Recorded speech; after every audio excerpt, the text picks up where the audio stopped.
सुंदर ते ध्यान उभे विटेवरी करकटावरी ठेवली तुळशी हार गळाय कासे पितांबर आवडे निरंतर हेची दान मकर कुंडले तळपती श्रवणी कंठी कौस्तुभ मने विराजित तुळशी हार गळाय तुळशी हार गळाय कासे पितांबर आवडे निरंतर हेची दान तुका म्हणे माझे सर्व सुख पाहिना श्रीमुख आवडीने तुळशी हार गळाय कासे पितांबर आवडे निरंतर हेची दान विठ्ठल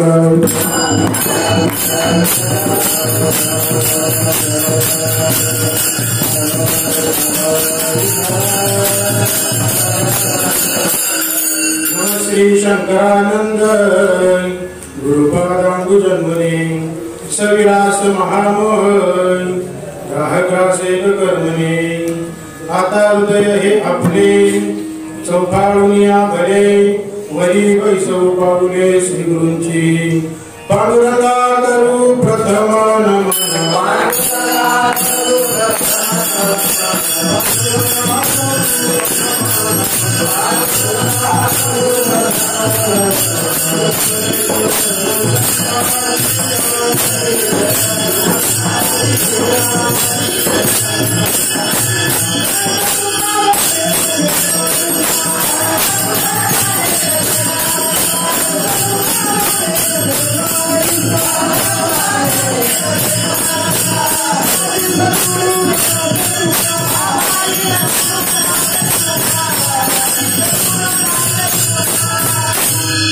समचर सरोजम सादरैलाभदागम जगन्निहित वाणी मंडलम मंडलानम तरुण तुलसीमाला कंजरम कंजनेत्रम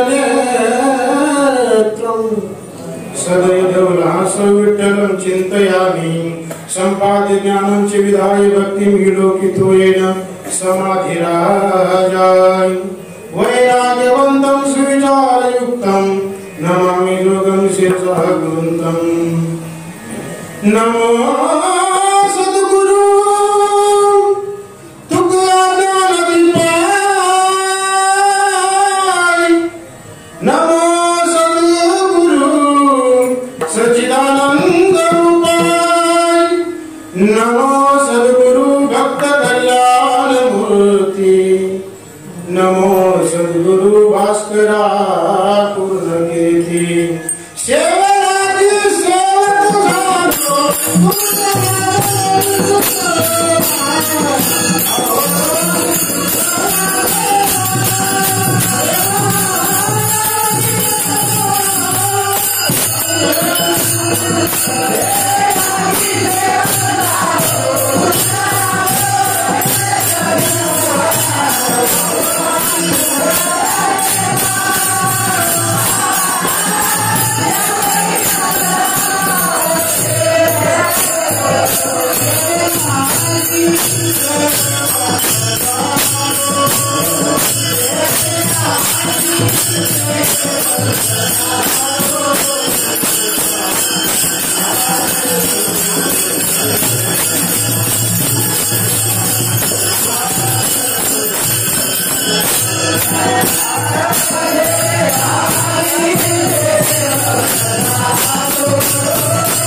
मस्तक माझे पाय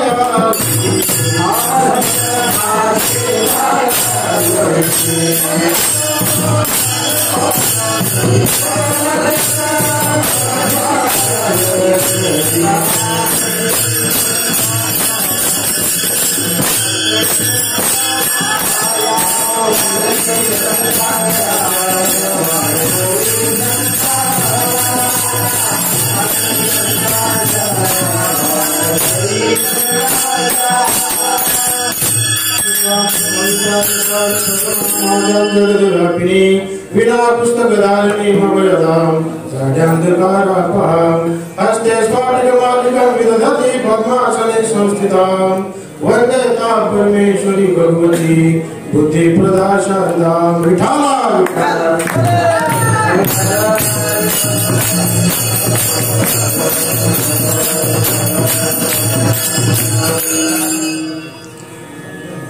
प्रस्तुत अभंगातून जगद्गुरु तुकोबा आहे आपल्या आवडीच्या विषयाचं वर्णन करतात. विठ्ठल विठ्ठल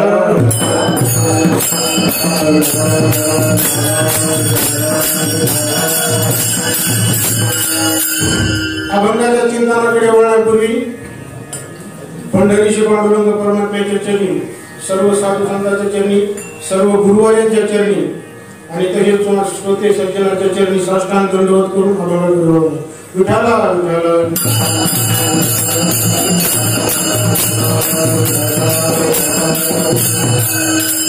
अभंग जगद्गुरु तुकोबाराचा आहे हे काही तुम्हाला सांगायची गरज नाही. बरोबर आहे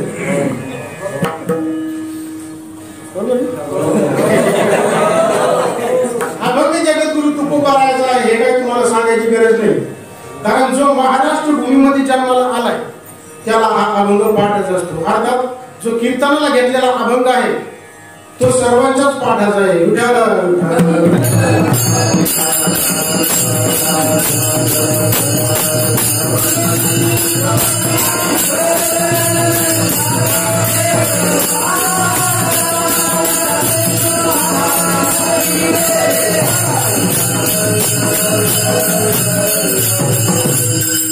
सर्वांच्या पाठाचा काही मध्ये असं गाथा घेऊन किंवा हरिपाठाचं पुस्तक घेऊन असा कुठला ग्रंथ घेऊन पाठ केलेला असं नाही.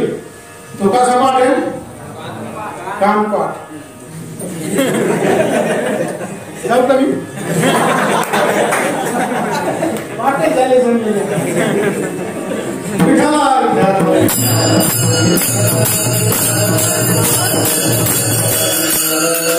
हा भंग कानपाठ आहे. कानपाठ आहे म्हणजे कसा आहे? कानानं पाठ केला का? कानानं नाही पाठ केला. ऐकून ऐकून ऐकून ऐकून आणि ते शब्द आपल्या कानावर येऊन पडले आणि तो आपण काय झाला? पाठ झाला.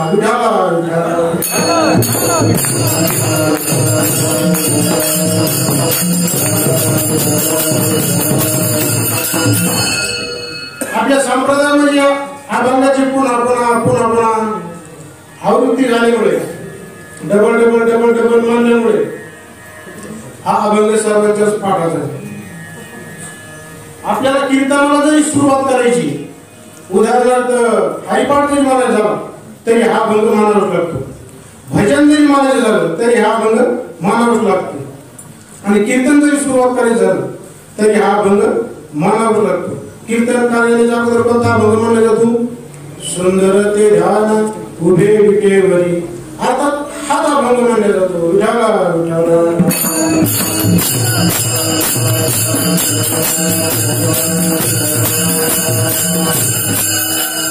अभंग तसं सर्वांच्या परिचयाचा आहे. अर्थाईवर म्हणून जर पाहिला तर सोपा वाटतो आणि जर अभंगामध्ये शिरून पाहिलं तुम्ही म्हणता इतकं सगळं अभंग त्याच्यात कसं काय? अभंगामध्ये कुठे शिरता येत असतं का? अभंगामध्ये शिरता येत असतं तो म्हणजे त्याचा अभ्यास करून अभंगाचा त्याचा अर्थ किती सोपं आहे, किती सोपं आहे हे कधी कळत जेव्हा आपण अभ्यास करतो. ती पण बसलो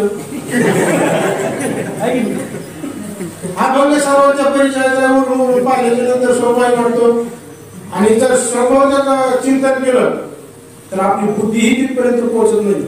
इतका तो सगळं तसं पाहायला गेलं तर अवघड आहे आणि सोपं आहे पण सोपं पण आहे. विठाला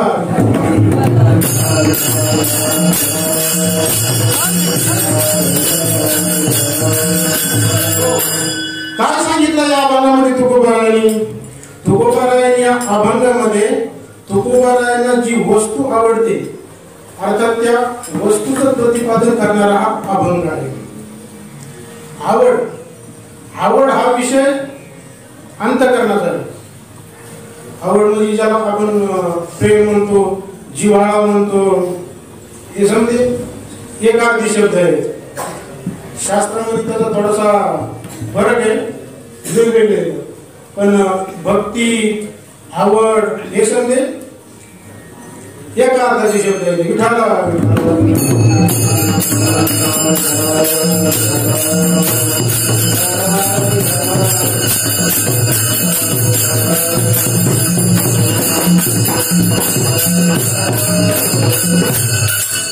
जो जन्माला आला त्या सगळ्यांच्या ठिकाणी आवड आहे. मग तो माणूस असो कुणी पण असो, जो पृथ्वीतलावर जन्माला आलाय त्या सगळ्यांच्या ठिकाणी आवड आहे. बरं, जीवालाच आवडतं यात नवल नाही, देवाला सुद्धा आवडते. देव सुद्धा असा आवडी वाचून नाही, आवडी शिवाय नाही. काय आवडतं देवाला? अतिप्रिय आवडे तुळशी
अतिप्रिय आवडे तुळशी बुका तेशीच प्रीती करी बोळ्या पाहिजे. प्रीती म्हणजे प्रेम. देव भक्तावरही प्रेम करतो आणि प्रीती म्हणजे प्रेम. तर देवालाही भक्त आवडतात असं संतांनी सांगितलेलं आहे. किंवा देवाला आणखी काय आवडत असेल तर नामाचा उच्चार केलेला आवडतो, पुन्हा नामाचा जयघोष केलेला आवडतो. नामाचा उच्चार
आवडले देवाशी ऐका तो प्रकार नामाचा उच्चार रात्रंदिवस. देवाला नामाचा उच्चारही आवडतो, रात्रंदिवस नामाचा घोष केलेला तोही आवडतो. सदा नाम घोष करू हरी कथा. देवाला कथाही आवडते. विठाला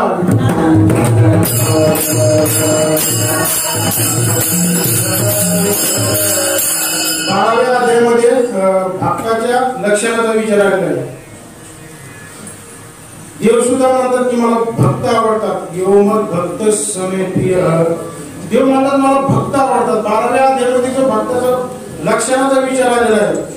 त्या प्रत्येक श्लोकाच्या शेवटी भक्ताचं लक्षण सांगून जो अशा लक्षणाने युक्त आहे तो भक्त मला काय होतो आवडतो. विठाला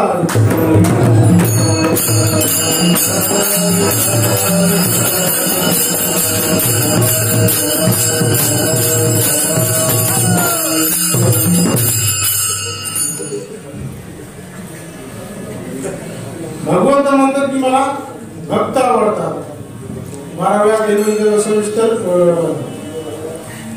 विचार आलेले. आता जे निदा पाठांतर करतात दुसरं वर्ष तिथपर्यंत पोहोचलं नाही म्हणायचं, पण तिथपर्यंत पोहोचल्याच्या नंतर कळलं तुम्हाला. प्रत्येक श्लोक हा भक्ताच्या प्रत्येक श्लोकामध्ये भक्ताचं लक्षण सांगितलेलं आहे. विठाला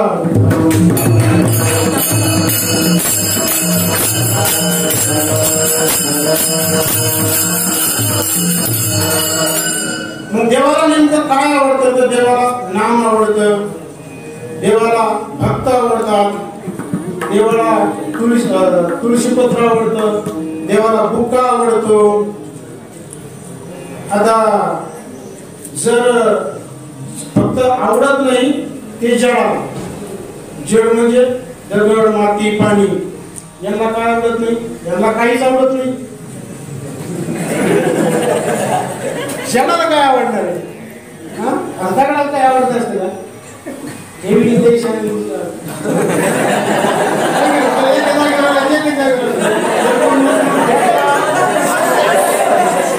जर कोणी उचलून फेकला तर तो दुसरीकडे जाऊ शकतो. पण मग दगडाला जड जे बी असेल काही त्या जडाला काही आवडत नाही. आणि चैतन्य जर असेल तर चैतन्याच्या ठिकाणी आवड आहे. चैतन्याचे 3 प्रकार आहेत: जीव, ईश्वर आणि ब्रह्म. जडाला काहीच आवडत नाही. आता ब्रह्म सोडून द्या, देवाला काय आवडतं याचाही विचार केला आपण. आता विचार करायचा तो जीवाच्या आवडीचा. आता जीव एक नाही, जीव अनंत आहे. अनंत म्हणजे किती काही त्याचा वेळच नाही, किती का बरं विढाला.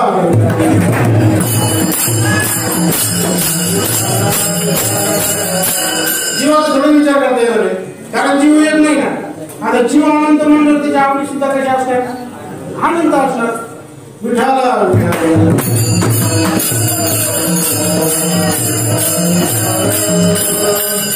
जीवाची आवड येत नाही. आता ही जितके बसलेले आहेत ना, इथं जर विचारलं नको ना तुम्हाला काय आवडतं, तुम्हाला काय आवडतं, तुम्हाला काय आवडतं, मागच्याला काय आवडतं, तर प्रत्येकाचं मत हे वेगवेगळे. कारण वेगवेगळे जीव आहेत ना.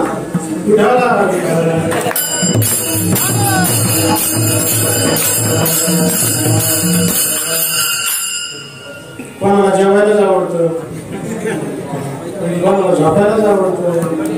सकाळी नाका घातले तरी उठत नाही, उठून गेले तरी उठत नाही. दुसरंच काही समजून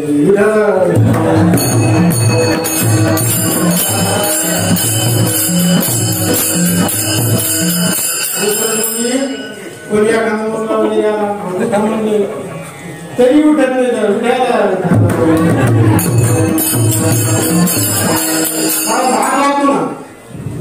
सकाळी जो उठायला यायला असतो ना तो कोणीतरी म्हणजे आपल्याला मोठा बाबाला आले नुसता आवाज जर ऐकला तर होल कुठे कुठं काय पाणी पडतं काय समजे उठून बसले असते. विठाला कोणाला झोपायला आवडतं, कोणाला मोबाईल पाहायला आवडतं, कोणाला जेवायलाच आवडतं. वेगवेगळे मते समजायचे. कोणाला पिक्चर पाहायलाच आवडतं. आता जे मोबाईल जमा केलेले त्याला जर 8 दिवसातून एकदा मोबाईल द्याला ना, हे त्याच्याकडे जाते ते त्याच्याकडे जाते. पिक्चर आहे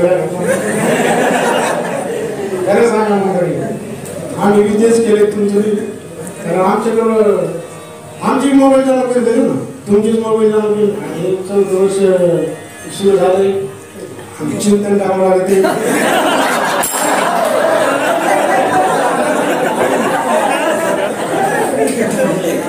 चिंता नाही करत मोबाईलला.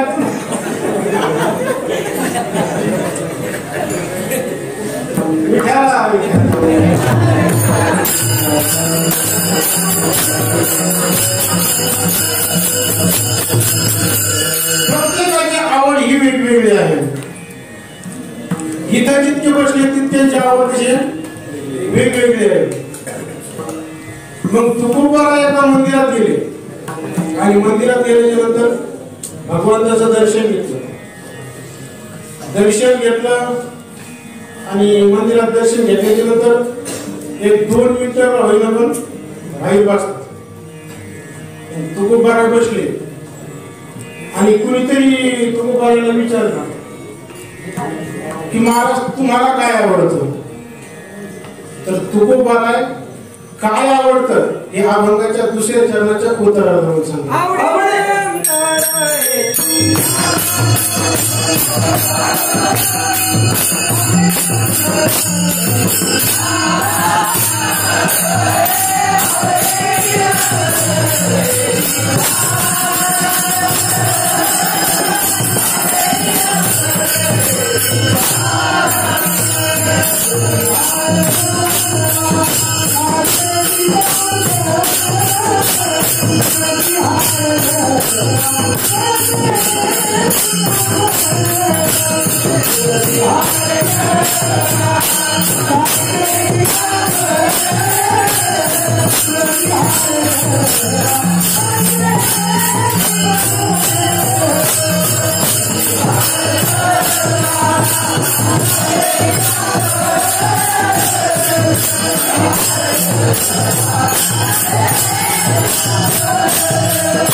संतांना काहीच आवडत नाही. आवडतं ते फक्त काय सुंदर ते ध्यान आणि रूप. ध्यान शब्दाचा अर्थ रूप आहे. संत वाङ्मयामध्ये ध्यान शब्दाचा अर्थ रूप आहे. तर देवाला काय आवडत असेल तर आपलं तुकोबारायला काय आवडत असेल तर फक्त देवाचं ध्यान आणि रूप. आणि ते बी कसं निरंतर आवडे निरंतर हेच ध्यान निरंतर आवडतं. पैसा आवडत नाही, गाड्या आवडत नाही, बंगला आवडत नाही. हे तर आपल्या संसारातलं झालं. संसारातलं संतांना काहीच आवडत नाही. नव्हे संतांना आई वडिलाही आवडत नाही. नावडे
विषय तो त्यांचा झाला नारायण नवडे जनार्दन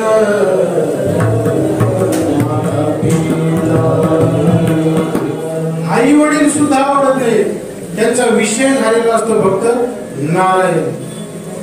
तुकोबाराय सुद्धा हेच म्हणतात की तुकोबारायचा विषय सुद्धा नारायण झालेला होता. कारण संतांना एक संसारातलं काहीच आवडत नाही, आवडतं फक्त देव विठाला.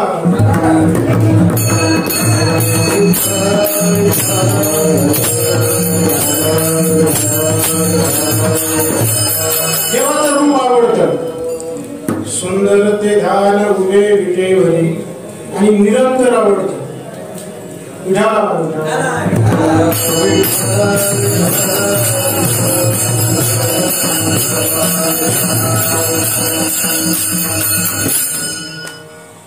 वेळ आपल्याकडे कमी जास्त काही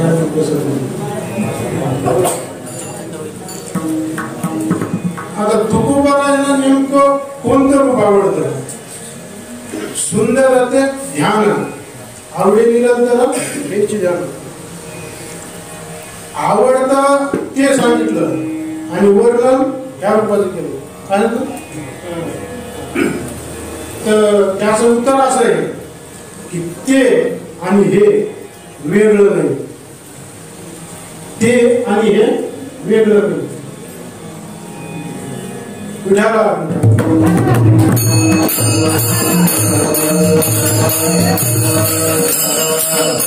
सुंदर ते ध्यान उभे विटेवर आणि भगवंत विटेवर उभा आहे. विटेवर उभा नाही, विटेवर उभा केलेले कोणी गेले? भक्त पुंडलिक. पंढरी क्षेत्रामध्ये पुंडलिक नावाचा महामुनी आला.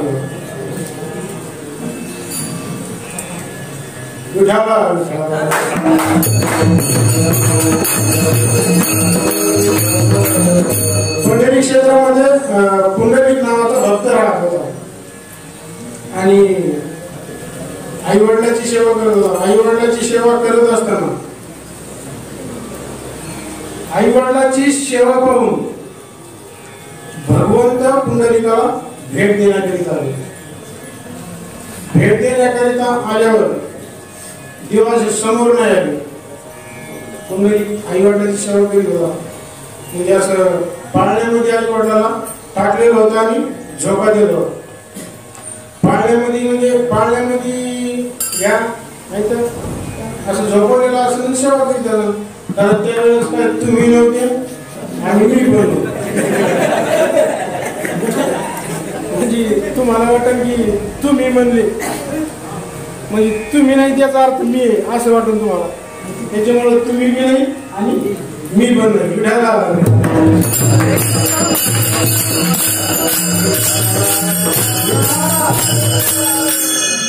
तर पुंडलिकाची आराधना करून देव भेटायला आले आणि पुंडलिकाला पाठीमागून आला त्याला. तो पुंडलिकानं देवाला सांगितलं शांत व्हा सध्या मी बिजी आई वडिलांची सेवा करायची. मग देव शांत आणि मग सेवा वगैरे झाल्याच्या नंतर पुंडलिकानं मागलं पाहिजे. देव प्रसन्न झालेले होते पुंडलिकाची सेवा करून. पुंडलिकाला विचारलं माग तुला कुठला वर मागायचे का. पुंडलिक म्हणे मला वर नको काही नको पण देव म्हणे माझी इच्छा आहे तुला दे. तर मग मला देवाची इच्छा म्हणून पुंडलिक मागतो. विठाला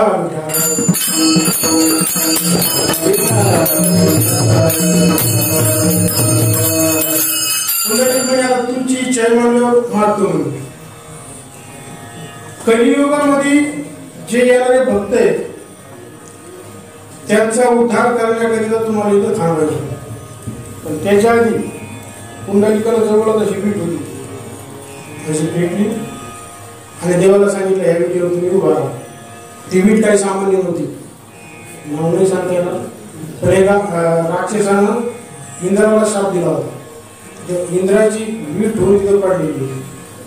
स्वर्गाचा राजा तो इंद्र तिथं वीट होऊन पडलेला होता आणि ती वीट फेकली आणि देवाला त्या विटीवर उभारायचं सांगितलं. मग देवाचे डायरेक्ट असे हात देऊन उभा राहिले. हात देऊन कमरेवर हात देऊन उभा राहिले याचा अर्थ जे कलियुगामध्ये येणारे भक्त आहेत त्यांना तो सुचवतोय की तुमच्यासाठी हा भवसागर म्हणजे हा संसार फक्त कमरेत आहे आणि याच्यातून तारून जायसाठी काही अडचण नाही. आता आपण नदीत जर गेलो आपलं ओढ आहे आता सध्या भरपूर पाणी झालं पण जर कमरा इतकं पाणी असलं तर त्याच्यातून पलीकडे जाऊ शकतो नाही. कमरा इतक्या पाण्यातून जायला काही अडचण नाही. तर देव सुचवते की हा भवसागर म्हणजे फक्त कमरा इतकं आहे आणि याच्यातून तरुण जाऊ शकतो तुम्ही काही अडचण नाही.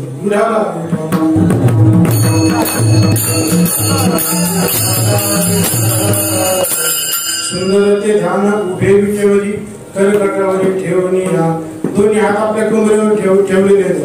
तुळशी हार गळा काशे पितांबर तुळशीचा हार गळ्यात आहे. काशे पितांबर कमरेला धोतर घातलेलं आहे. पितांबर आपल्याकडे याला धोतर म्हणजे ते म्हणजे पितांबर विठाला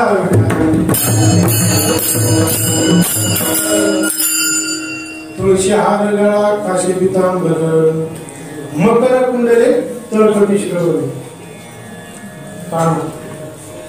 माशाच्या आकाराची कुंडल घातली. कंठी कौस्तुभमणी धारण केलं नाही. कौस्तुभमणी देवाचं ज्यावेळेस ते काम होतं समुद्र मंथन समुद्र मंथन हे विकून राक्षस आणि विकून ते जिंकून याच्यामध्ये 17 रत्न निघले.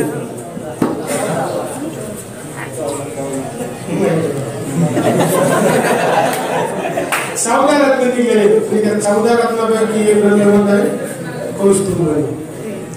आणि मग देवानं विशेष पुढाकार घेतला विशेष मदत केली म्हणून तो कौस्तुभमणी सर्व देवाचे विचार कोणाला दिला पांडुरंगाला.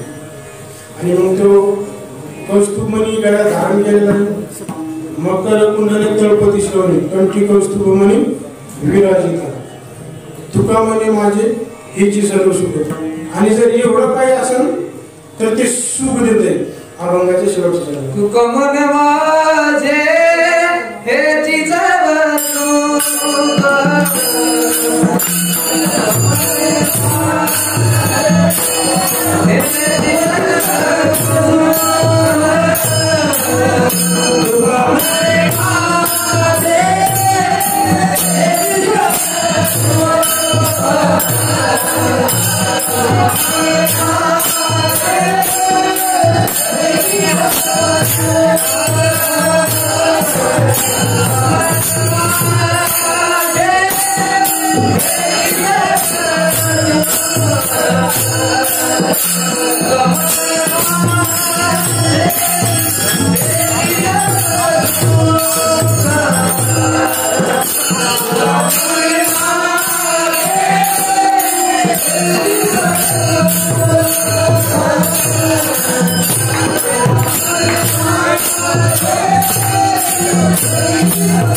झालेली सेवा गुरुवाराच्या चरणी सर्व गुरुवाराच्या चरणी समर्पित करून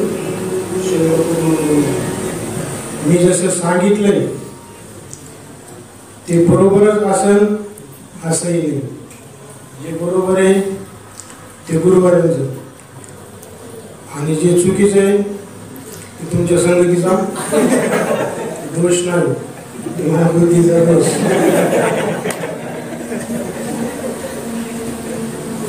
ज्ञानेश्वर